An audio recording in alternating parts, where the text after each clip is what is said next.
इस वीडियो में हम सिनारिस्ट सिरप के बारे में बात करेंगे। सिनारिस्ट सिरप को सेंटवेयर फार्मास्यूटिकल द्वारा बनाया जाता है। इसका कंपोजिशन है paracetamol 125 mg, phenyl apron hydrochloride 5 mg, chlorpheniramine मैलिएट 1 mg, sodium citrate 60 mg। इस सिरप का यूज है बुखार को कम करता है, बंद नाक को खोलता है, नाक का बहना कम करता है, छींक आना रोकता है, सीने का जकड़न कम करता है, सिर दर्द कम करता है, सर्दी जुकाम और ठंड लगना को कम करता है, आंखों में पानी आना कम करता है, सर्दी जुकाम और ठंड लगते समय जो बुखार आता है उसको भी कम करता है।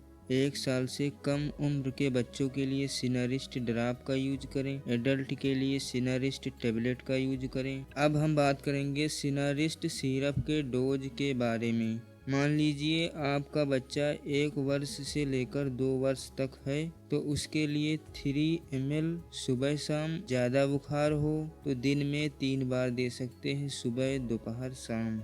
3 वर्ष से 5 वर्ष के बच्चों के लिए 5 ml सुबह शाम। ज़्यादा बुखार हो तो दिन में 3 बार दे सकते हैं। 5 से 10 वर्ष के बच्चों के लिए 7 ml BD या फिर TDS। सिनारिस्ट सिरप के कुछ कॉमन साइड इफेक्ट्स हैं, जैसे जी मिचलाना, दस्त, उल्टी, चक्कर आना, चिंता, कमजोरी, पेशाब में असुविधा, बेचैनी। इसका MRP है 146 रुपये 99 पैसे। होलसेल प्राइस है 105 रुपये।